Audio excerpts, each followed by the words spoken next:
com anatomia secreta na Capela Sistina. Reconhecido como um dos maiores gênios da Renascença, Michelangelo era chamado de o Divino, mas tinha um temperamento explosivo, era avarento, briguento, tanto que ganhou o nariz quebrado decorrente de um soco que deformou sua face.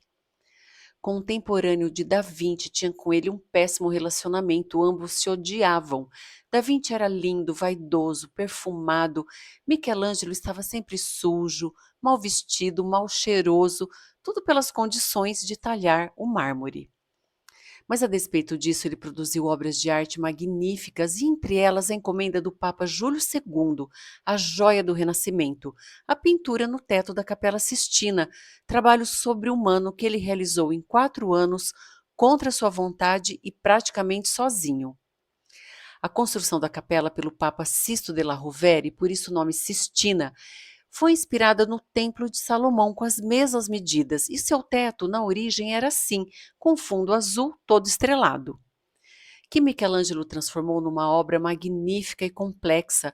Essa pintura a fresco, porque foi feita diretamente na superfície do teto, com argamassa ainda fresca, conta com 4 grupos de profetas, querubins, sibilas, antepassados de Cristo. São 300 figuras, todas inspiradas no Velho Testamento, sendo uma das mais icônicas a criação do homem, que tem um vídeo aqui no canal onde eu faço a interpretação da imagem e eu recomendo para vocês. Está na lista da playlist Leitura de Imagens, porque aqui a gente vai tratar especificamente de um código secreto deixado pelo pintor, praticamente mensagens subliminares em todos os desenhos da capela. E no caso desse painel, Michelangelo desenhou o órgão que representa a nossa racionalidade. Afinal, ele está criando o homem, né? Ele está desenhando a criação do homem. Então, no manto onde Deus aparece com seus anjos, a gente pode ver um cérebro com corte sagital, com toda a sua estrutura, e até o crânio com 3 camadas de ossos. As sibilas eram sacerdotisas da antiguidade. Uma das mais importantes, a sibila cúmica, era a sacerdotisa de Apolo. O mito conta que ela pegou um punhado de areia e pediu ao deus que lhe concedesse viver tantos anos quanto a quantidade de grãos de areia na sua mão. Só que ela esqueceu de pedir a juventude. Então Michelangelo representou a Sibila como uma mulher muito velha. E ela está ladeada por putes, que são esses menininhos nus. Um deles repousa a mão no coração do outro. Isso daí é uma pista que o pintor deixou. Abaixo tem um livro e uma bolsa cheia de pergaminhos. Vamos ver o que ele escondeu aí? Na verdade, essa bolsa tem exatamente a forma de um coração. E se a gente girar a imagem, aparece outro coração, inclusive com as coronárias. Aqui o Criador aparece separando a luz das trevas, e seu pescoço está em evidência, inclusive com incidência de luz. Seu tronco e os braços formam a letra U, desenhando a anatomia do osso hioide, que se localiza no pescoço, justamente aonde o Michelangelo colocou nossa atenção. No terceiro dia da criação, o Senhor separou a água da terra. Aqui, o Todo-Poderoso aparece envolto num manto cercado de ignudes, que são essas figuras de homens nus. E abaixo, os ignudes têm as costas em evidência. Inclusive, um deles está com o braço nessa região do corpo, que é onde se localiza o rim. E o rim tem a ver, entre aspas, aí, com as águas do nosso corpo, não é mesmo? Então, é justamente esse órgão que filtra nosso sangue para remover excesso de resíduos líquidos que é representado aqui de forma espetacular. Outra imagem impressionante é o profeta Jonas, que ao vivo o pessoal parece que fica balançando as pernas no ar. Ele é puro 3D. A ênfase na sua genitália é evidente, além do que tem 2 anjos que olham diretamente para esse local do corpo do profeta. Ao lado tem um peixe bem estranho, porque parece que ele tem um focinho. E comparando esse nariz do peixe aí também, entre aspas, né, com um corte transversal da base do pênis, a gente verifica que as estruturas são praticamente idênticas. A sibila líbica tem ombros largos e fortes e um put do seu lado aponta para essa região. Nela, o achado anatômico foi a articulação do ombro, mas para visualizar, a gente precisa girar a imagem 180 graus. A sibila délfica tem uma faixa atravessada na testa e o put logo atrás tem uma luz bem forte nesse ponto da cabeça.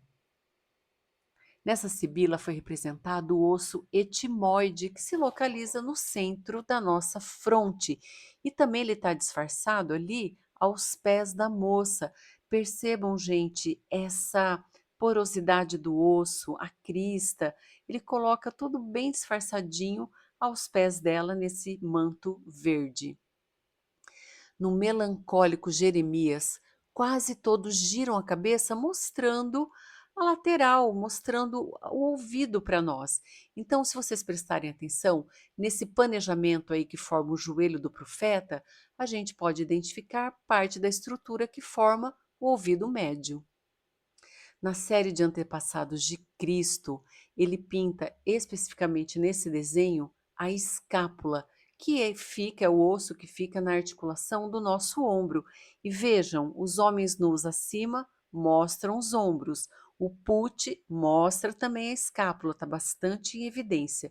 Então, são as pistas que ele deixa para indicar o desenho principal. A Bíblia ensina que Deus soprou nas narinas de Adão e Eva para lhes dar vida. Na criação da mulher, observe o manto de Deus e o tronco em que o Adão se recosta. Eles têm a forma de um pulmão e de um segmento trifurcado da árvore brônquica, trocando em miúdos os canos dentro do nosso pulmão.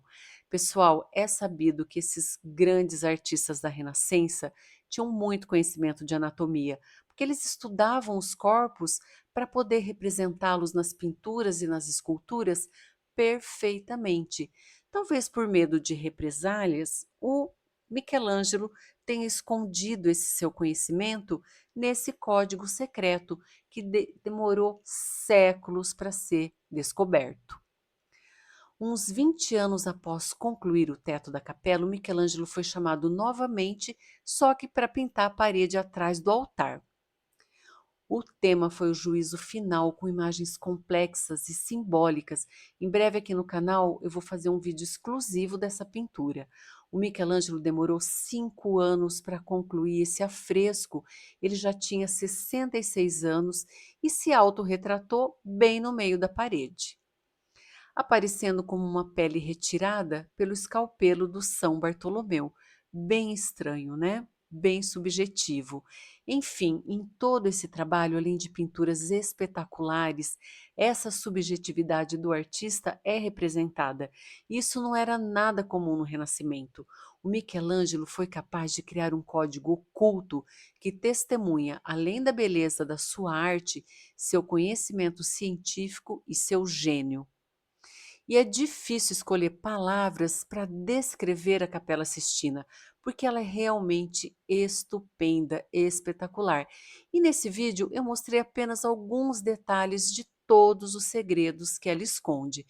Talvez por isso ela seja o local sagrado onde a igreja busca inspiração do Espírito Santo para fazer as suas escolhas. Pessoal, eu espero que vocês tenham gostado. Se gostaram, inscrevam-se no canal, deixem seu like. Um abraço, que lá vai a professora.